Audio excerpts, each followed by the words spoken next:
Good evening and welcome to Mindful Live 339. I am your co-host. This is your host. Oh, say hi, host. Say hi, hostess. Other people, hello. This is your host, Leora Lois Springer. And I'm your co-host, Nathan Springer. Thank you for joining us. Nisi, what questions are you asking here? Our COP was answering questions like a toddler being scolded. Fact. I found that to be a bad showing. I found that to be maybe even at the level of terrible showing. Once you're tuned in, make sure you hit that like button. Double tap the screen over there on TikTok. That's how you hit that like button over there. Get the likes flowing. Get those likes flowing in here. And once you're over on Facebook, you hit the like button too. Hit that like button. You can do that over there. And if you are viewing this live on YouTube or on repeat, if you are viewing this on the live stream, you could head over to YouTube, Nathan Springer, not necessarily now, but at any point in time afterwards. And be sure to subscribe to Nathan Springer over on YouTube, so you can catch all the lives there on repeat if you ever miss anything. Nisi, you find that whole story is suspicious. You know, Nisi, wow, yeah, trying to get that cough out. Nisi, I understand why, but to me there are several issues here, and Trini Hotep, some of these issues might be your kind of flavor too. And usually these aren't my favorite kind of topics. You all know that I don't like to talk about deceased people and their personal business, but it has become a newsworthy topic. I'm not talking necessarily about them individually. I mean no hurt or embarrassment to anyone. But I have noticed something recently, and it's not only me, I've seen other people notice this. All right, well, word, come back in, Hotep. I've seen other people notice this, but why does it seem like women cannot be held accountable for anything? In any given situation, if a woman is the wrong one, no, it must be a man should have done or would have done or could have done. It's not that you may have been too intoxicated to go too close to a slippery edge. It's no. It must be. And it wasn't only that situation. There were several other situations I was looking at recently, and even without added information coming in, the assumptions nearly always seem to head in a direction for hedging for accountability to women. And I dislike that. I know Trini Hotep, one of the things he may want to talk about too is the way it seemed like in the commissioner's interview, some people seem like they were trying to give her excuses for being a woman, like, you know, how they treat the woman like that. And do we not want equal treatment? What is this? And as for that situation on the cliff there, for me, I found a lot of women gave their mouths too much well, actually not their mouths, their fingers too much liberty with that. This thing is freshly happened. And I'm seeing people on this big public internet talking about their short theories of what may have happened. Bear in mind, the boyfriend is alive. He is grieving the death of his girlfriend and the mother of his child. If your unlikely conspiracy is not true,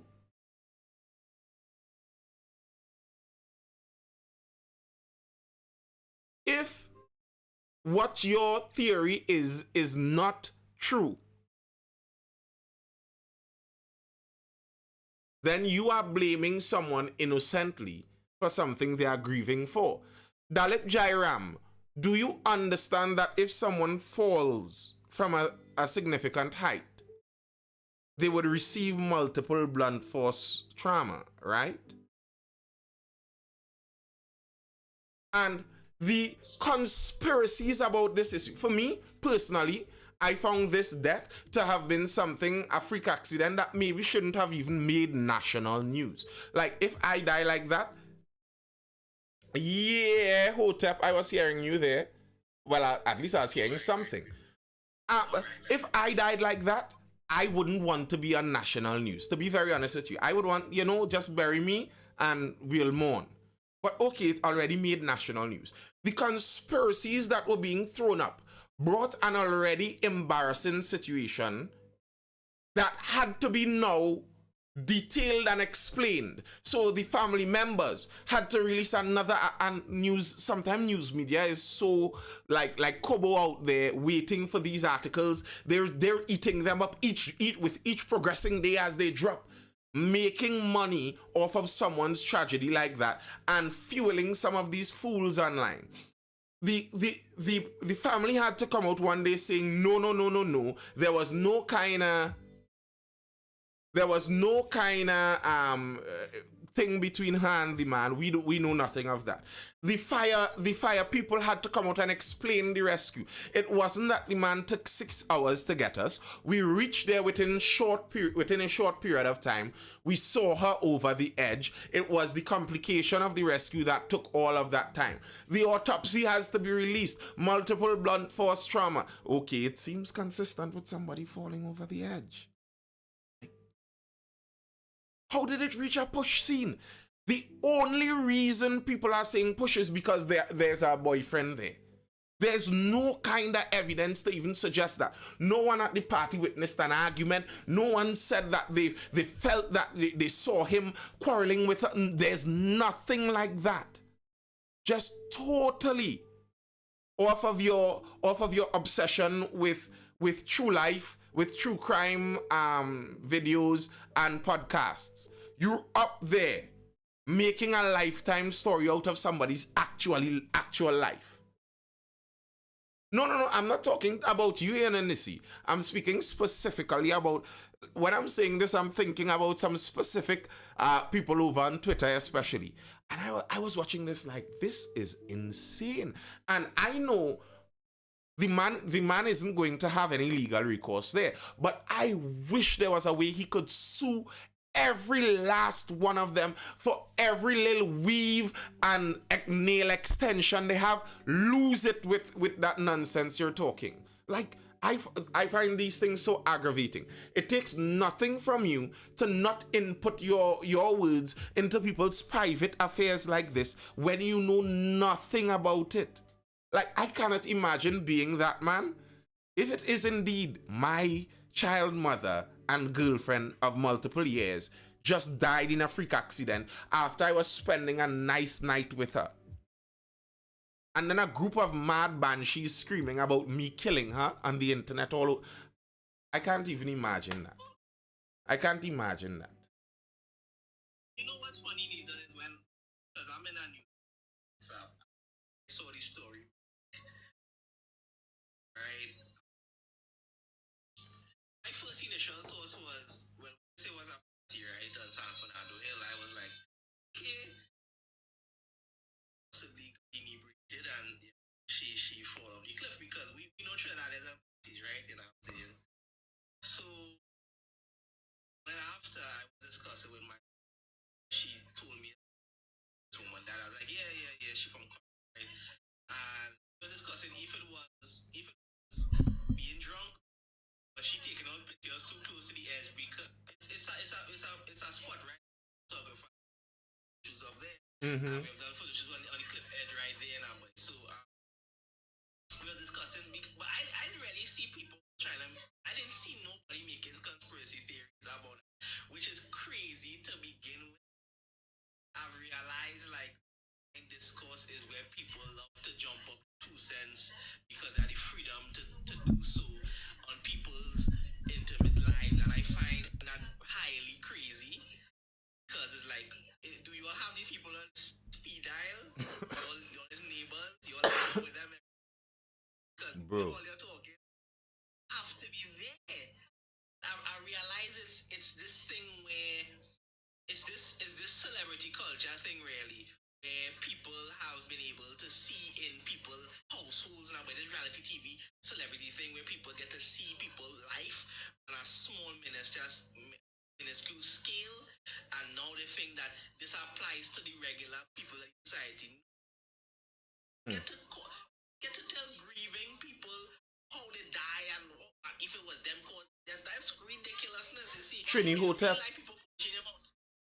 Bro, I like that point you just raised there, and I think it might be very much true that the existence of reality TV and reality TV would have fit in perfectly into our timeline. Reality TV was right on the borderline of internet and social media blossoming to what it is. So reality TV got a whole generation accustomed to watching people's lives and commenting on it. I mean, that's what reality TV is really about. We watch other people live their life and we sit and comment about the lives that they live. And then social media, to some extent, has extended that ability to nearly everyone. So there are many, many, many people who basically use social media as their own personal reality TV show. They are trying to give people a view into their life, a little snippet into their life, and they encourage discussion and people to have opinions on their life and stuff like that. That's how they get their views. And I think that would have swayed the entirety of the social media culture. The internet culture is one as such that people feel welcomed and open to discussing other people's personal, private lives. Listen, I am sure to like boomers, to the people of the 80s and 70s and before, these kinds of things are ridiculous. They are unheard of. You are out in public discussing your view of how you show a boyfriend. I don't even want to talk too loudly about that. Anyway, but that's to address what you were saying, Nisi. Now, I don't disagree that there may be lots of questions to answer in those things, but that's kind of for the police and those people in those situations to answer. We don't know all the details of the situation. I don't want an embarrassing death for someone to be plastered all over the media just because of other people's curiosity. If it is really the lady went to urinate and slip, that is no business. Like, allow the people to grieve. Let me talk about the commissioner and about Hotep, boy. Yeah. I find, that's just crazy, man. And I've seen that so much on Twitter X. And I be like, you all have law degrees, you all are investigative journalists, you all better than the police, because me and social media, such nonsense to go. And that's crazy. Listen, if that happened to me, I would have to face the rat at me every single day for about a good year. I bless the good Lord that I am a God-following man. So these things could rest easy on my spirit. Because I can't even imagine if I was just a man with no moorings and no anchor out there, just sailing around in this world, and somebody play mad and trying to put me like that when I already at the lowest. If I feel like I'm at the lowest and nothing to lose, man, let me just say I understand how terrorists reach to doing what they do and looking to just end it all for everybody. So, some people are ridiculous with this. But Trini Hotep, I saw you were amused by the direction some people were using in for their defense of the commissioner, because the commissioner found herself in some not only hot waters. You have to use hot waters and deep waters. You have to use your two metaphors there. It was hot and deep waters the commissioner found herself in, because it seemed a bit too hot for her to handle at times, and it seemed like she was out of her depth too at times. Now, that display, I saw someone on Twitter and other people signed on to that basically, was saying that somehow it had something to do with her gender, and if it was a male, they may not have treated him like that, and is it because she's a female? And to me, I think just like the police themselves, sometimes when they say we're trying our best, it seems like they don't understand what they're saying when they say that. I think sometimes when some very pro female women say things like this, they don't understand what they're saying. It's very difficult for you to go out and ask to be treated equally, and then when situations arise, you are upset that there isn't special treatment for you.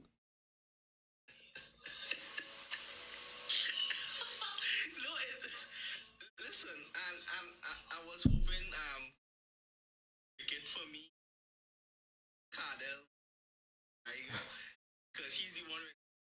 I didn't go on Discord and look through the chat.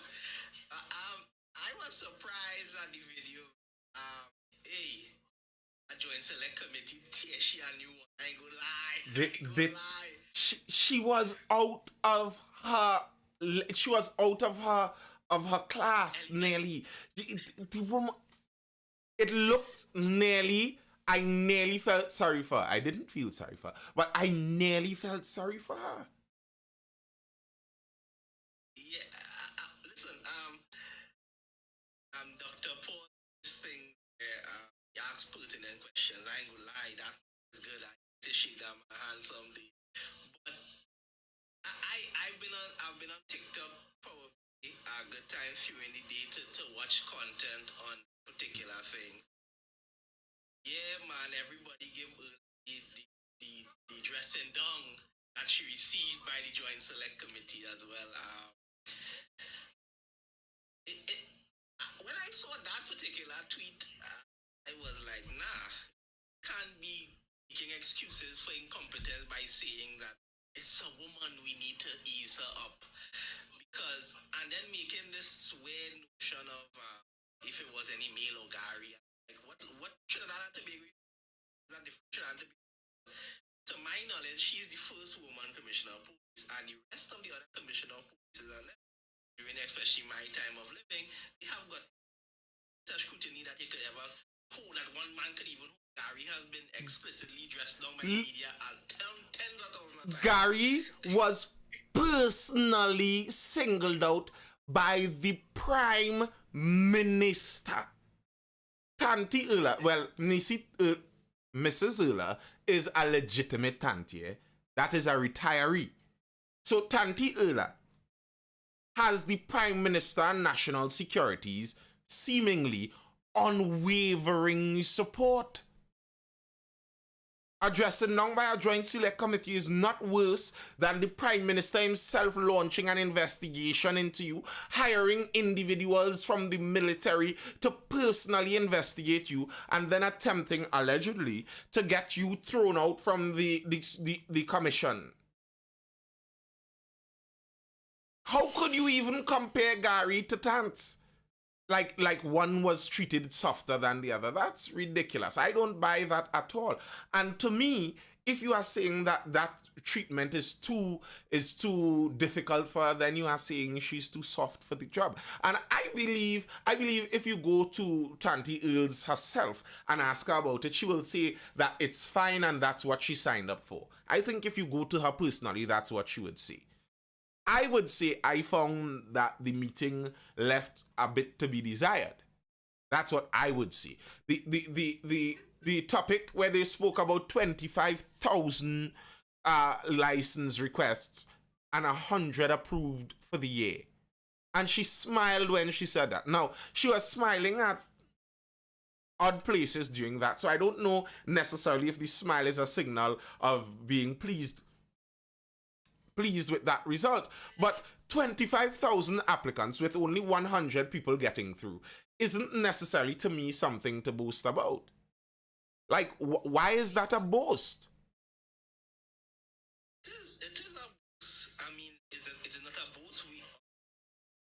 Country is not America where, the Constitution enshrines the bare arms. So, to Trinidad and Tobago, that's the boast about by police, by the organization, because it's like we are making sure that guns are not in the hands of regular citizens who would use it for outrageous acts. You know what I'm saying? So Like to it, the police commissioner, of course, to the executive commission, to executive police officers, of course, it's addressing down of the public. and you know, To make sure. the attitude of a lot of police in some of those things is ridiculous. I was reading this roundtable movement. I was invited to that. The roundtable movement had their crime talks, and a former police officer who was up for commissioner, he had a recorded speech given, and he is living in Uganda or something now and talking about he doesn't think giving citizens guns are the solution. And I'm like, no surprise there. He's a batch and them. Of course they think only the police under God should have the weapons in the society. Of course they think so. But the police are the ones shooting their wives and stuff too. So how does that work out for the society anyway? I coming down on the island of Canefield and Oil tomorrow, bro. Hey, RL, what you gonna do tomorrow? I saw, I saw, I saw non-Trini TikToker talking about giving praise to about putting the requirements on officers, you know, to have, you know, psychological evaluation in order to renew licenses and what. And fine, that's enough, you know, that's good enough, I guess. But at the end of the day, if because I am surprised that 22,000 people in the country is applying for firearm. I didn't even know it was that much. I'm not. So for 22,000, only 100 to get through, and I'm sure that 100, majority of them might be business owners, which is fine with me. And some of them obviously would be wealthier class.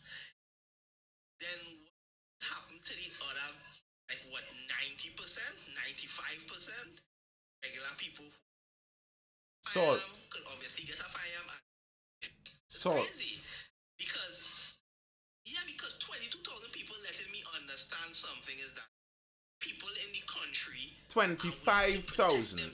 25,000. 25,000 25. people in the country are aware of the crime situation, want to defend themselves and their families, and are willing to go through the proper to do so.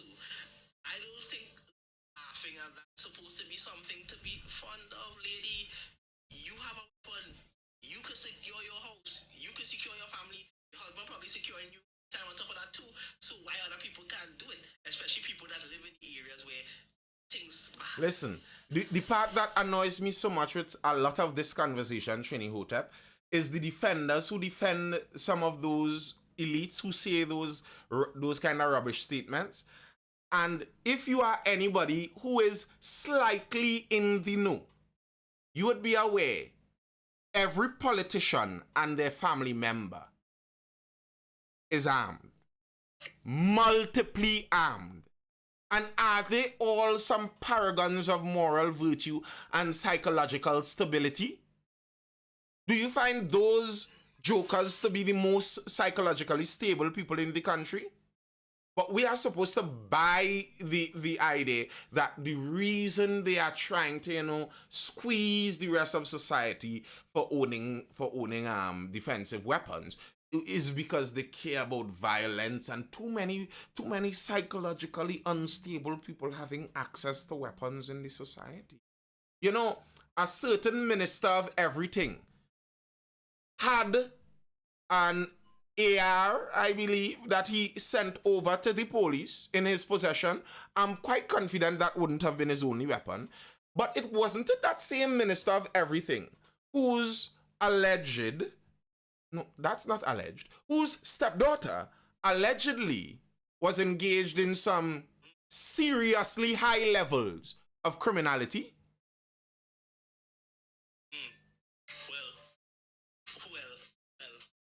No, but wait. No, Trini Hotep, wait. That minister could hold on to his AR, and when he ready, donate it to the police. You know, no problem. That's just one of my other 5 guns or something. No problem. But Yeah, I think we understand what's going on. Is definitely a powerful step. Just it. But this is the funny thing, because for the people that want to tout praise of the foreshadow, the Nostradamus type stuff they want to do with who will be next commissioner of police, being the one that has been questioned within the Joint Select Committee meeting. And, senior superintendent Alexander being the next commissioner of police. I know he don't want a damn regular to touch a weapon in this country. I know that. Yeah. He would take that 100 to about 20 if he's so pleased with the power he would hold as the commissioner of police. I call him the next commissioner of Randallborough. I been straightforward. That's the next commissioner of Randallborough. I just saying that. What's funny to me is that people don't quite understand what is this.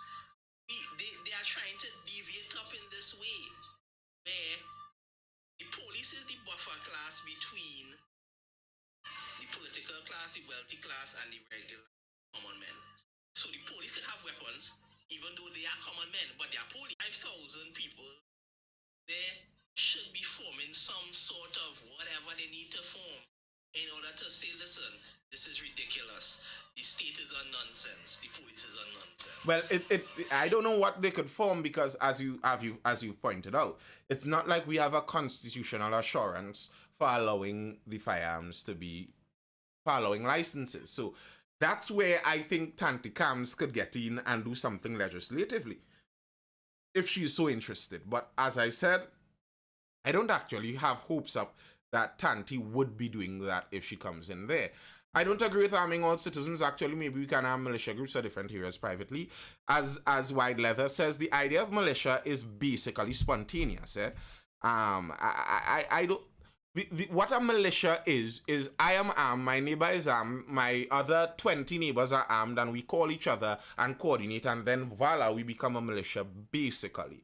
So I do not arming every citizen like you call a national meeting and 1.4 million people come out and you give them a Glock each or something like that. That's not what I'm saying. There are 25,000 people already applying for licenses. Someone asks what is the criteria? There is already a criteria. You have your certificate of clearance. You have your psychological pass. You do your training and you pass your training. Why not? Like, for me, basically, the rules that allow someone to drive a car on the road should allow someone to carry a weapon. Because a car is a dangerous weapon. If an 18-year-old wants to, they could take a car and ram it into whoever they like and murder them. They could do that right now in Trinidad and Tobago. An 18-year-old could go and get a license, get a car, and go and murder someone with the car if they want to. How often does that happen? It is a dangerous weapon. But do we just see random people randomly taking their license, taking the dangerous vehicle and the dangerous tool, the vehicle, and going and using it as a murder weapon? I mean, it has happened before, but it's not like it's something that you're going to see on a daily basis. So yes, I think there's already criteria. Once that criteria is met, allow the people their licenses. And just as the licenses are with cars, they can be revoked also. To me, that's where I see. Now, my actual position might be even more extreme than that. But with Trinidad and Tobago as we are, I think that might be some, by that definition, anything can be a dangerous weapon. No, Jacques. No. What is anything? Can a chair be used as dangerously as a car? How many people die by motor vehicle per year? Are you really saying a motor vehicle is not a dangerous weapon if intended to be used as such? That's what I'm saying. And that cannot be said for anything. A jersey is not a dangerous weapon if intended to be used as such. A towel, a bed sheet, a laptop, a phone. No, it's not one and the same. A motor vehicle is a ton of iron that can be sped up to 200 kilometers per hour. and aimed in whichever direction the driver so chooses. That's not any and everything. And just so you know, there are some people with more collectivist mindsets who are in certain places looking to clamp down on the use of those big dangerous cars too. Just so you know, in case you're wondering if you could extrapolate this wider, there are some people looking to use that very same thing I'm saying. They find that the United States, they like too many big, massive SUVs and big trucks, and those are murder weapons. And a study was done to show... Bali says, give me a towel and you use a car and have a fight to the death to prove it. Exactly, Bali. Exactly. A pebble could be a dangerous weapon. You hold a pebble, I jump in the Hilux, and let's go 1-to-1 and see who wins. But yes, there are studies right now by people who are studying the increase in the likelihood of mortality when vehicles of larger natures hit you. There's a study in that. And they are looking to ban vehicles over a certain weight and da-da-da-da and da-da-da-da. And do you know there's a reason why you can't go with your Class A license and go and pick up someone's, what's the heavy one? Someone's Ford Ranger with 3,000 and over MGW. You cannot pick that up and drive it. You know why? You are not licensed to drive it. Because it is a dangerous tool. So you must have a license. Beyond the license you have, they have to see that, wait, this person must be competent over a certain level before they allow this kind of dangerous thing. Have you ever had to get a license to get a pebble? Do you have licensed pebbles in your front yard by chance, Jacques? Is your gravel heap licensed? Did you line up by the ministry to get your license to carry those pebbles in your gravel heap? Yo, Ronnie's World. By banning, they mean only allowing the wealthy class to buy those vehicles. Or RL. So you mean the same thing they do with the guns. You're getting the relative I'm showing you. It is the same thing. You see, and what makes sense in this country, man, I don't like the people that's so against the public having guns is the most ridiculous or just thing when you're living in a country of such a small population and you're facing such a crime wave that you've never seen before. 24 robberies in 24 hours is what we're recording. Nathan, the thing for me is that I realize is that the police and the state is fearful of outnumbering. Yes, fact. That's what they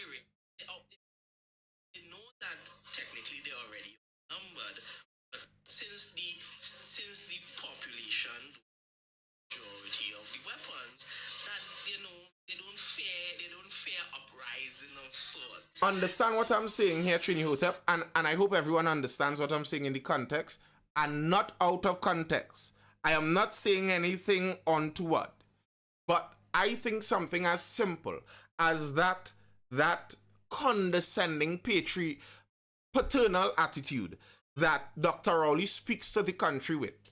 If he was speaking to a set of people with ARs in their cabinets, he couldn't even use that tone. You understand what I mean? You're talking to big people. You're talking to adults. I am a big man that could defend myself if push come to shove. So relate to me as such. Don't relate to me as a little colonial boy in short pants living in Trinidad and Tobago and you're the English master. To be honest, it's very scary to me, the general public having guns, just as scary as the illegals. It is, in a sense, scary, but to me, that's how life should be. That kind of awareness is what you are supposed to live with. That's the awareness you are supposed to live. You're not supposed to watch your neighbor and think of him as docile, harmless. Think of him as if you transgress him, he is going to hurt you seriously. That's the relationship I think is supposed to be balancing society. Instead, no, we are supposed to have the relationship where we are supposed to look at each other as hopefully being harmless. Good night, moisture appreciator. And only the police are the ones with danger and the criminals. And like, I don't understand for the life of me how you could be scared in this country for your neighbor owning a weapon when all the bandits in the country already own weapons. What are you worried about? She did say that she did also say that she's equally faithful. But this is the funny thing, right? You all claim that you all live in a society where we could all get along when it's time to get along. But you all are fearful of the next man owning a weapon because he can use it against you. Well, that's the point. The point is that a human being having the right to defend themselves should always be a thing. Now, person who have a right to just enter your house and murder you because obviously they will go to jail. That's the point. I don't think people quite understand that it's not a free-for-all lawless society. It's a society built on structure. People owning doesn't mean the society just inherently becomes despot. Like it's run by a dictator and the dictator allows you to go out there and purge the society. To watch movies, that's the first thing. It's not the purge. This is not a new government come down here and say we put it in the constitution that every one day of the year, 12 hours of pure massacre going. That's not. You see, this is the thing, right?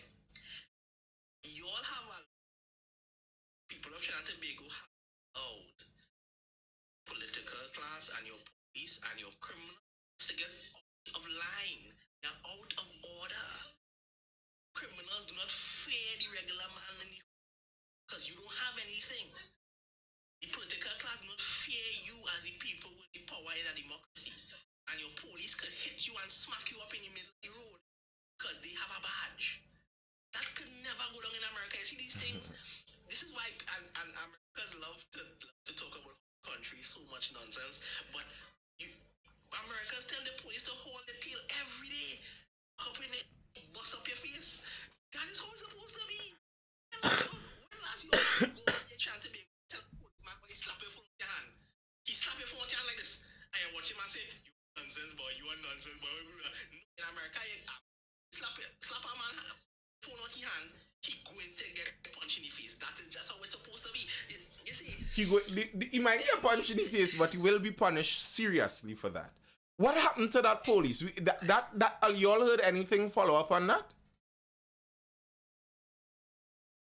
Because Big Bad is a big bad. He's the baddest man. You know why? Because he wear tactical outfit. He navy blue. You understand? You can't even cuss him because if you cuss him, you go to jail too. You understand what I'm saying? You can't even cuss police and trying to be. Listen. Let me preface this, and I say this. I have said this before, but let me preface it first. I ain't want to cuss police. That's not what I'm saying. But I think in Trinidad, that should be legal. I think if Trini police used to taste the mouth unfiltered of Trinis, I think they would have been a little more humble, I believe. If it was that whatever Trini tells you, just had to stand up and eat it. Because that's how it is in the US. Basically, anything they say, you just have to eat that as a police. If that was the case in Trinidad, we'd have had a lot more humble police. A lot more humble police. We need to go through humility lessons for a lot of our officers. Training police frayed body cams like cat frayed holy water. That's another wide leather. I'm glad you bring that up. This police commissioner telling us officers in her front line don't want to wear the cams and they're refusing to wear the cams. And I'm like, isn't this the police service where disobeying an order could get you serious punishment? What you talking about? They don't want to wear the cameras. How you mean they don't want to wear the cameras? So police could just do what they want out here? You know, this is funny, man. Because this is too funny to me because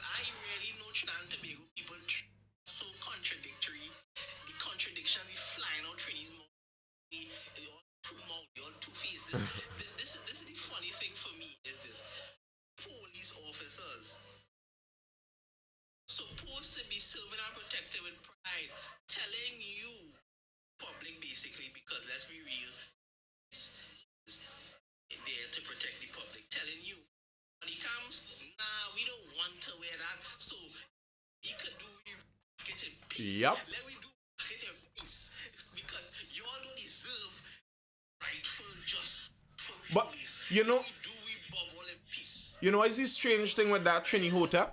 In the US, looking back at history, in the US, the police officers were kicked against body cams when they first came out too. But you know, in the long run, body cams have been used by and large more in the defense of police officers than in prosecuting them. In all of the all your too wicked kind of scenarios, you could actually go back and show that the police were shot at. That helps the police. Do they honestly have a choice if it's implemented? Jackie Jones Carter asked. Well, here's the thing, you know, Jackie, I hope I'm pronouncing that. Jackie. Here's the thing. Whether they have a choice in it. I could do so and throw a camera off. That's my choice. I have that choice. Jackie's. Good. I could throw that off at any point in time. The question is, and this is what was asked in the Joint Select Committee, what is the punishment after they do that? So that's really the question. Whether they have a choice, to me, is the question is, what is the punishment if they don't wear the body cam? And that's what we don't seem to know, because I think the commissioner said something like they're going to investigate it or something like that. And was it Richie Sukai, senator, was advising the commissioner of police on good management practices for being a superior. So, you know, commissioner, what you should do is, if they disobey, there should be some serious punishment. And I am very grateful Senator Richards at least was like, I don't think this is necessary. You shouldn't have to tell the commissioner of police that she has to punish people who disobey direct orders. And the senator is right. Oh, you mean you have officers don't want to do it? Like, what are you talking about? I don't believe that's just an officer don't want to do it business. That's all the way through the ranks. They are okay with not having this done. That's how something like that happens. And they're kind of just blaming the point officers for it.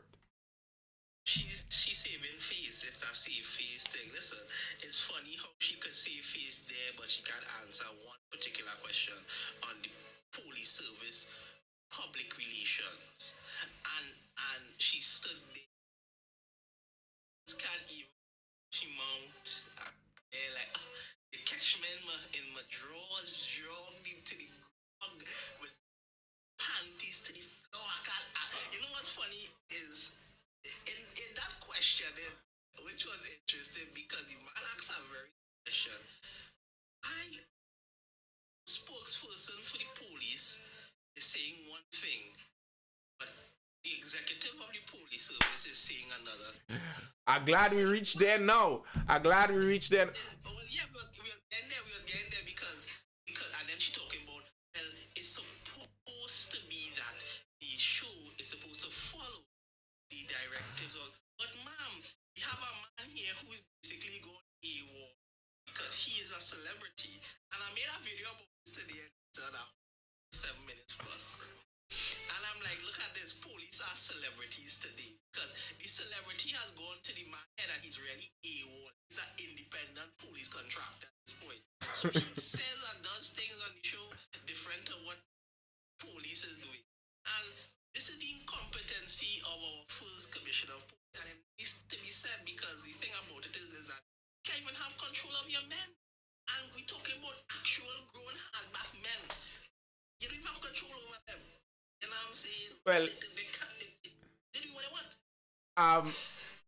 Jackies, can they also refuse polygraphs? As I said, you could refuse anything. The real question, again, even with the polygraphs, is what is the punishment, and I have no idea. It seems like the commissioner doesn't have any idea either. So the real question is, what is the punishment for refusing these things? And as for the seemingly independent officer, I I remember someone, I think it was on Facebook, someone asked me this question a couple of days ago, where there was a new order coming out saying that police now cannot wear tactical gear when they want. And that took me by surprise because I didn't know that police were wearing what they want when they wanted. I I would have figured that the clothing that you see the officers in were based on orders they got about based upon the duty that they have to do. But there's an order now saying that the police can't wear what they want. So it seems like police were wearing what they want anyway. Polygraph is pseudoscience and gobbledygook.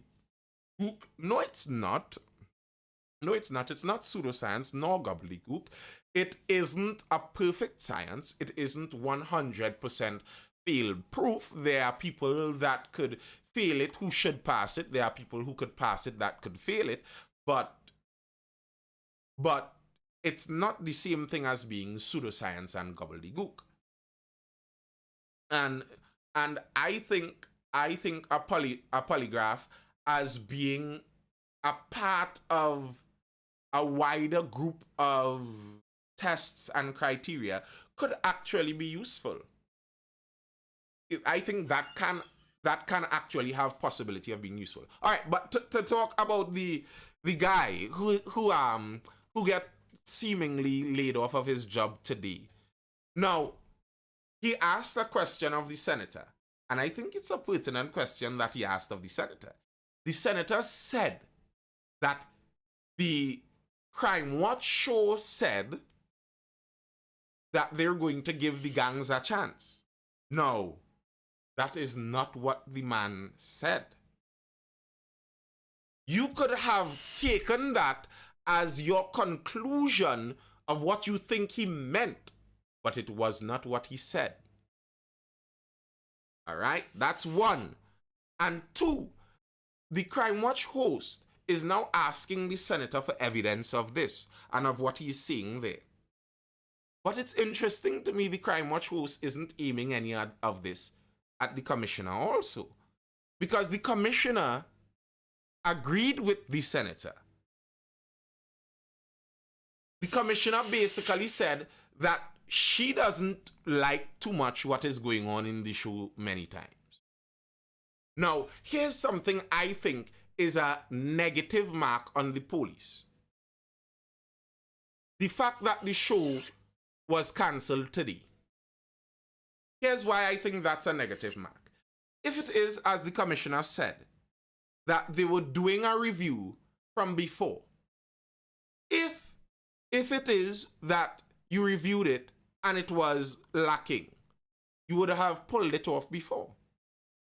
If it is that you didn't yet complete the review, then why pull it off? It looks very much like a reactionary move. You get some licks from the senator and the Joint Select Committee yesterday, and you just pull it off today. I don't think that's good decision making.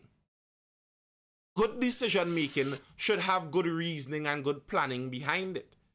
Are you saying that it just so happened, the review that you were conducting into the show just so happened to miraculously and conveniently conclude the day after your visit to the Joint Select Committee?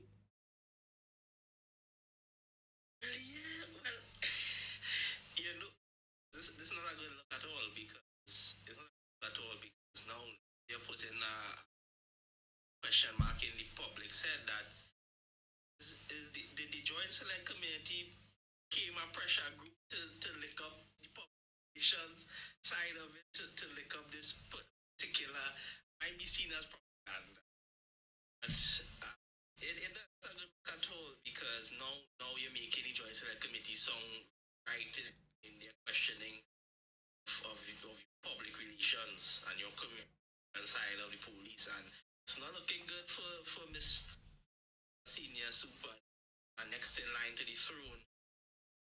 But personally, to me, my opinion is, I think they should have a trained communication specialist running the Beyond the T. If this show, if this show is an offshoot of the TTPS, this should be representative of the communications coming out from the TTPS.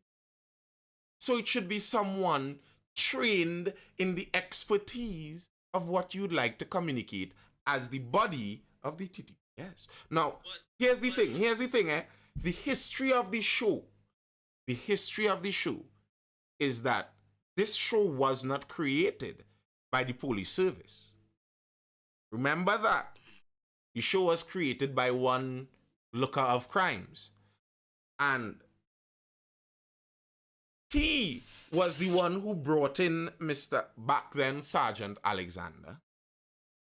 And it was from there that the popularity rose. So you are right, in a sense, Hotep, in saying that there is some celebrity in it.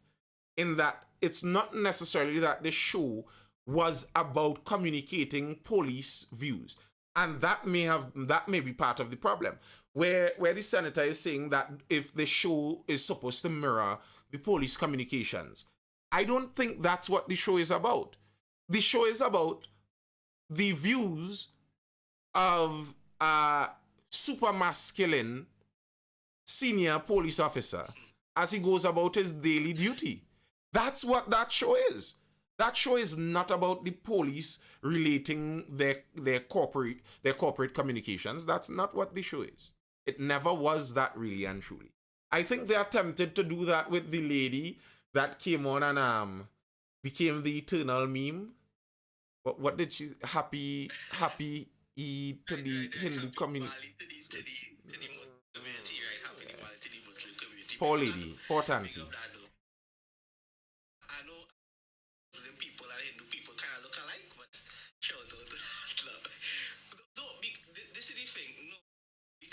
I understand. I have said it from the beginning. Even when me on the table was not a thing, and he was on Crime Watch with you. I said when the table started, listen, this is not really public relations for the police service. It is not. It is just a continuation of what used to be a popular segment on TV, called syndicated TV. And just followed by a man who's a police. It's his views, it's his opinion, and he has said some wild stuff. Wild. It has, and the police has never refuted anything that he said, and they don't have to. It's never been that, and I told people that from this. I said, listen, making it look like this is about the police, so it is not. He might be a police officer in the police service, but this is not anything to do with public relations with the police.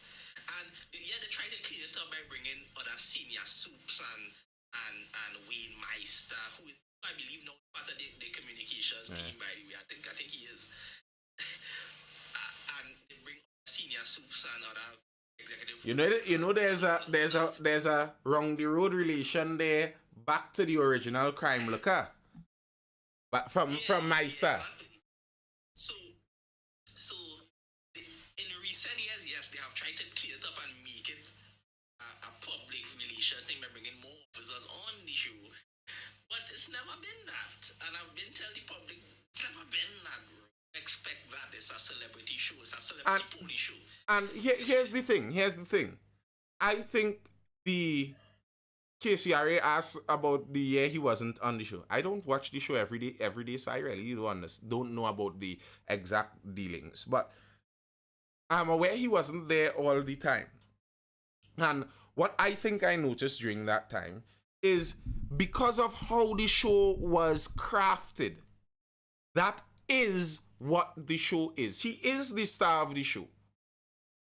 That is what it is. And then it isn't necessarily true that any other police officer may have the entertainment ability to speak on television. So here's the thing. Speaking like how I'm speaking here, me here, believe it or not, everyone can't do this. There are some people, you give them all that they have to say, you put them to talk, and they are going to come here and talk about, well, people, tonight in the Mindful Live, we're going to talk about the discussion that the Joint Select Committee had with the Police Commissioner, Mrs. Ula here with Christopher. And I don't know how many of you all saw that, but it was, to me, I find that was kind of... But by the time I reach a minute in, it might have 5 people left in the live. And that's the thing. People know I have my discrepancies and contentions with the strong guy. But the strong guy is able to carry a TV show, even with his green verbs and stuff thrown in between. He has that presence, the charisma, to be able to talk. He could talk like that. It's not necessarily every police officer is going to be able to do that. And it's not necessarily every police officer is going to want to do that. So it may be a matter, one, of finding someone who is able to hold the attention for that time, and also someone who is willing. And then on top of that, would it be someone who would carry the viewership? Would it be someone who the viewers would be interested in continuing to look at? Marlon is a yes man clone of Ian. So there's no kind of permissions needed for broadcasting police affairs as he did. Well, you see, Jackie's. Here's a interesting part. He's a senior police officer. He isn't a constable. He's a senior police officer. Something you would notice about the police service: they don't like to bad talk each other. Police members would rarely bad talk even a constable, much less a senior soup. You notice how tempered the commissioner's language was, even discussing the Beyond the Tape show? Like there was nearly no direct hit on the show, you know.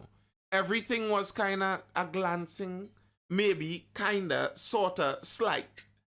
And when it's the senior soup's turn, he didn't even say anything about the commissioner. No criticism at all. So police aren't on that internal criticism kind of vibe anyway.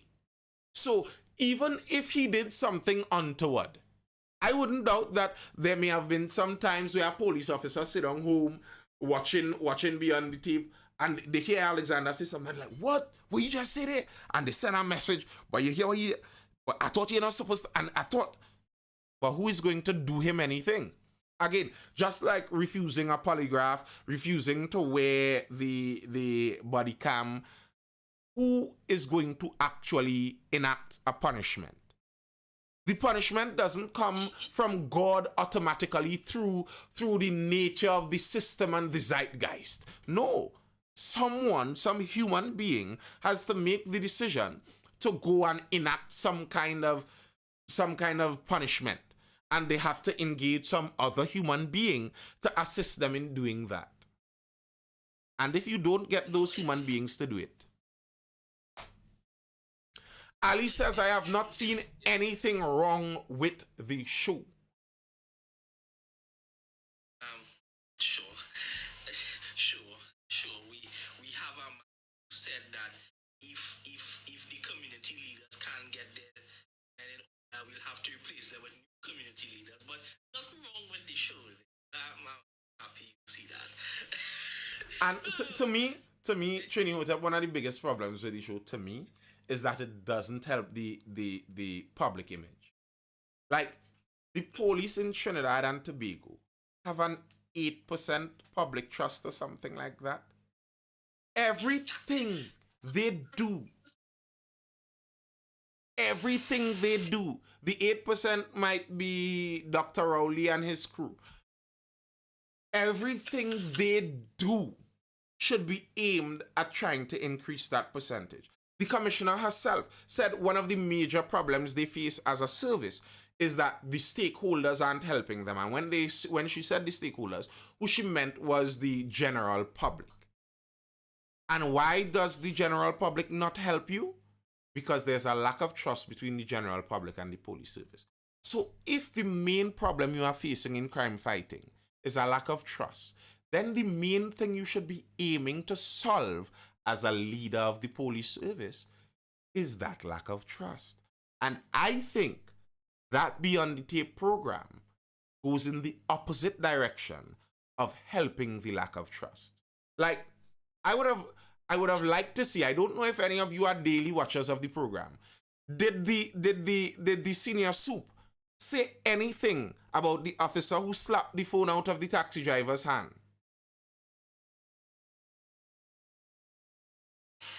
Keenan Liverpool says, good night. When you walk in a station, there's an open door policy, so all this talk is not worth it. Okay, Keenan Liverpool, you keep that mindset strong with the police 8% trust and see if it keeps raising that 8% trust. That's supposed to mean, because I'm confused at you know what the open door policy is, Trini Hotep? When you get robbed, they don't come to your home. You have to go and meet their open door in the station. That's what they mean when they say open door policy. You don't know where the station is? Oh, you forget to what? That is why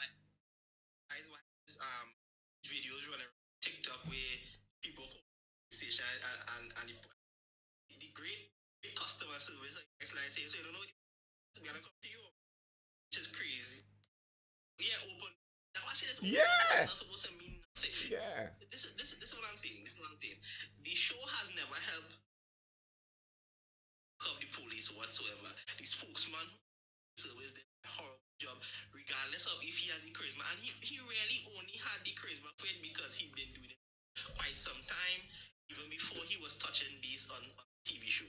You know, Hotep, I think it's, to me, I wouldn't belittle him. I think he has that showmanship. He has that.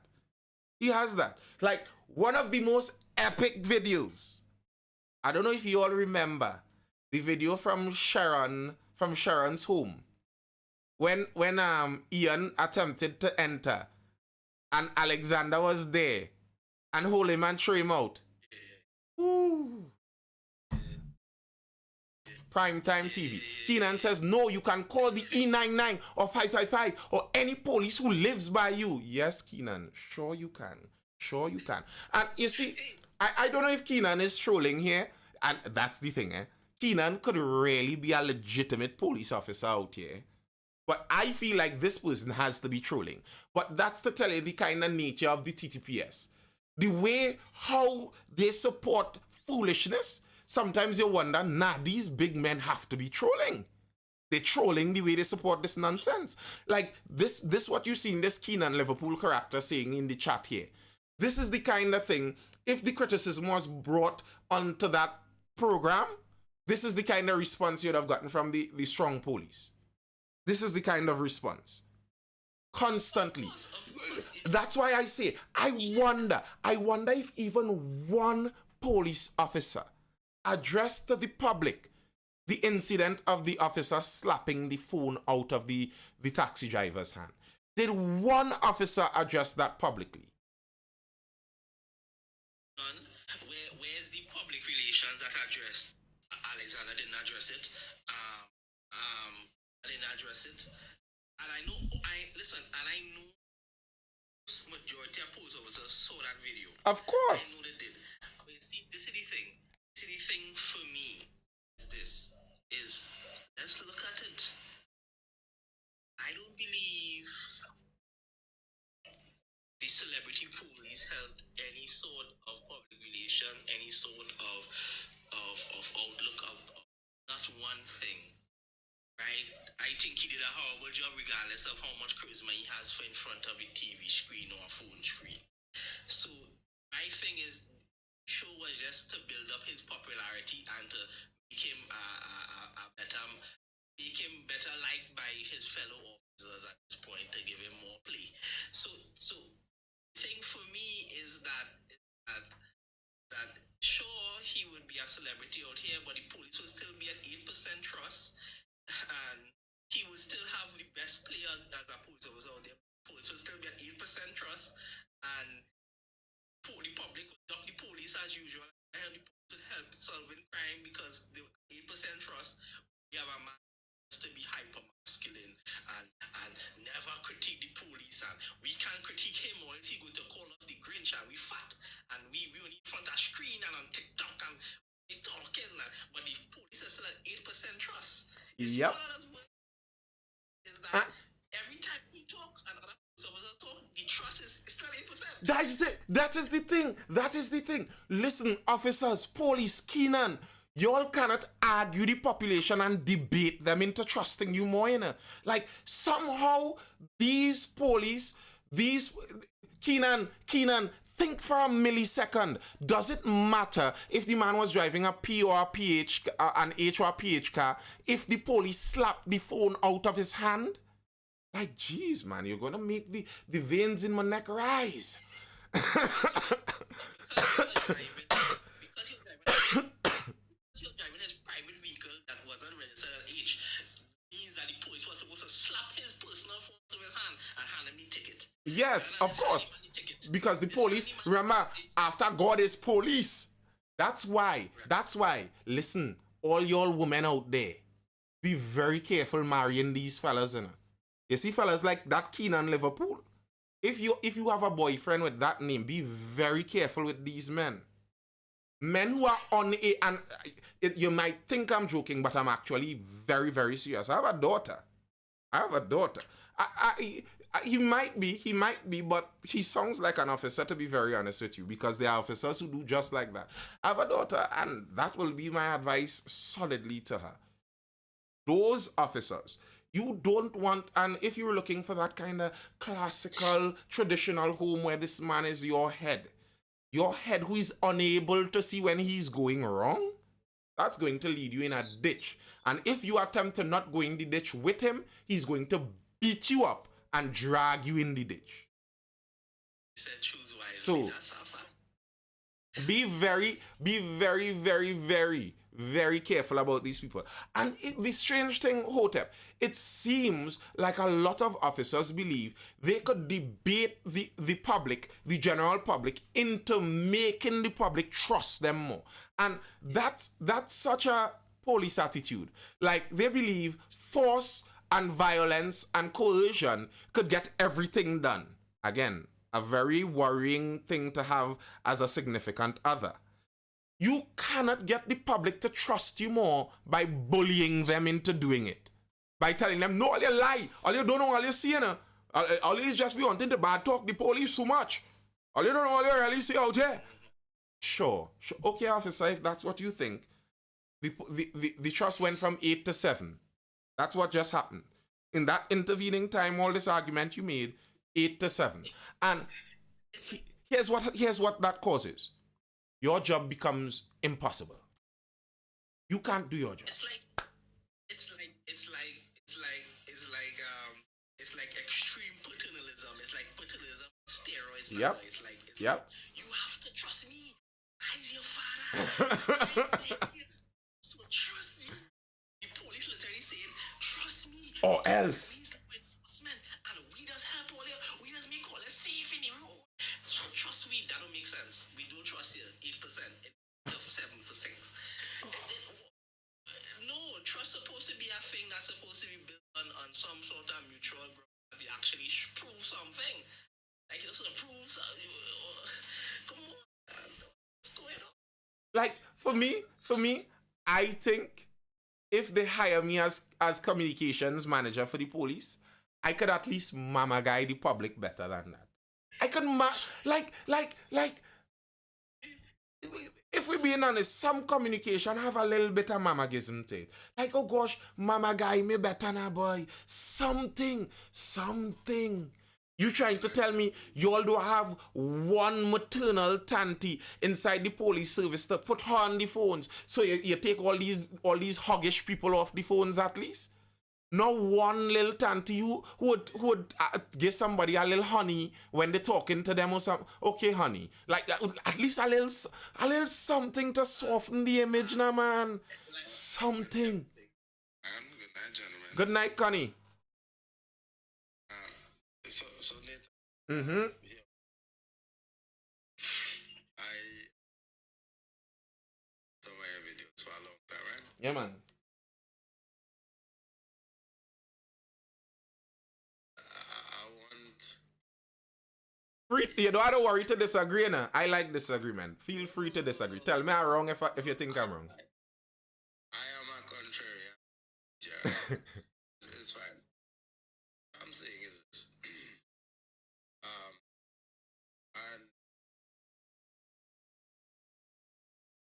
you know, just said if you communications officer, right? Mm-hmm. I want to know Mm-hmm. if should have Yeah. that is what I want to know, right? I would, because for me, I would like my chance As to up there. state certain things if I should have, right? Mm-hmm. But I'd like to hear If I will. what you say and what to say if should have some food. I feel. Just draw. Okay. Every morning I go to Port of Spain, right? Mm-hmm. Every morning stop this officer for using of the highway system. um, not up shoulder. Sorry. So I was trying to say, look, signage is illegal to use the shoulder and XYZ. And I'm breaking. Except my ticket. Saying is this is in Trinidad having to reach the Port of Spain from south. That's a tedious task. And stopping, I say on the shoulder. Listen to what I say, Yeah, and yeah. I understand that it's illegal to use the Yes, shoulder yes. electrically based on the amount of cars. Mm-hmm. Because the traffic isn't my problem, right? Traffic is a citizen problem. Not really. The traffic is a country problem, a country planning problem. But I hear you. Yeah. So it is a political and it is also a policing problem because we also have a police traffic branch, right? Isn't it? So, Mm-hmm. and that traffic branch, I believe, in terms of ticketing, which is important, everything also has to stand traffic, isn't it? You would hope so, but it doesn't really. But, and this is what I'm saying, right? I'm trying to say here, discussing this evening.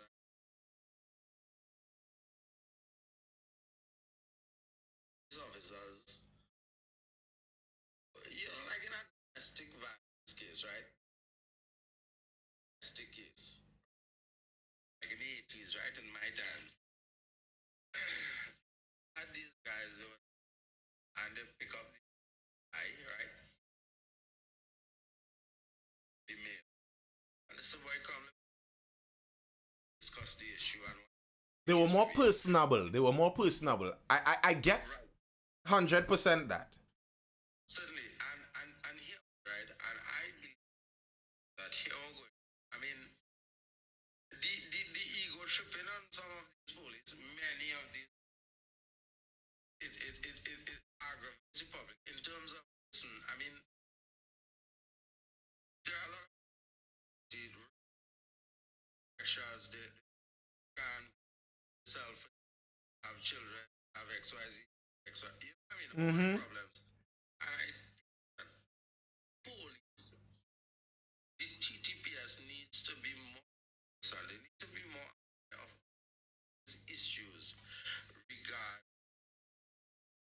and be more personable towards people rather than take it in up. Hey, listen, and I know. Just now, Connie, let me just address some of what Jackie's saying there before we go further. Jackie's, Yes. I resent, throw away, dispel the notion that the law is the law. That is foolishness from the dirty pits of hell. When you bring it up, throw it back where you found it. The law is not the law. The law could tell you, as the ever famous example, that slavery is okay. And would you have been back then one of those? How dare the slave run away? Those slaves like to break the law, eh? Those criminal slaves, they have no discipline. Oh gosh, look how they watch, and they're trying to excuse it. Watch him. He say slavery is against his human rights, but slavery in the law. Look, the law says slavery legal, and he wanna run away. How dare the slave run away? Jeff says,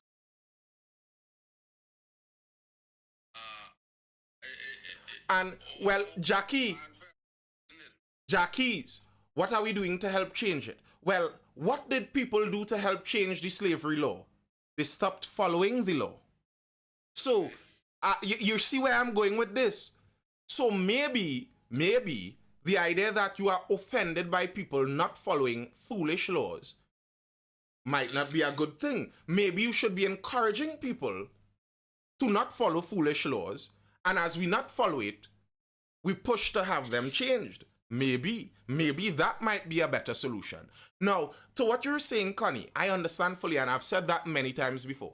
To me, I think a problem that the police face is the duties that the police are given in Trinidad and Tobago is still of the colonial nature. The police are still the tax collectors of Trinidad and Tobago. That's what the police are doing on the street from 7 in the morning till 9 in the morning. They aren't looking for criminals. They're looking to collect money for the government. That, you see, that 7 to 9 morning period where they do that bit of nonsense, that to me drops the percent from 9 to 8. Well, probably more from 15 to 8. And you were saying what I would do if I was commissioner. If I was commissioner, I would attempt to work with the minister. I know, I just gain pieces you could add on after that.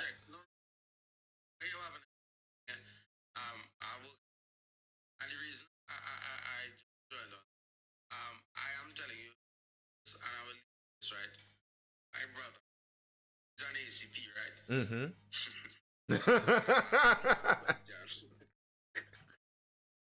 I asked the question. I said, right? And criminalizing illegal other strategy do you have in the DDBS? And I'm still awaiting a response. And has all wanted to let us know, right? Because and I lied to him. He listening here, he would know.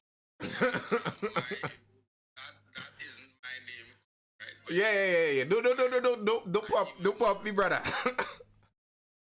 no, I need to put him up because you have, and as I said earlier, there for salary and for promotion, right? But all in there to do the right things. So, as anybody to chastise me in why I saying, I'm telling you, even my own brother, I don't care about it. They are police.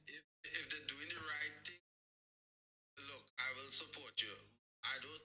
They are. I mean, I have several. And I keep advocating cheap food. Things are just too expensive, and crime keep going up because people can't feed their family. Government, and not this government in terms of E&M government. I'm talking about all the government thief, everyone, right? I don't care what, and they have the. I mean, I spoke to a young. Jackie's, didn't we just go through this? Is the right thing upholding the slavery law?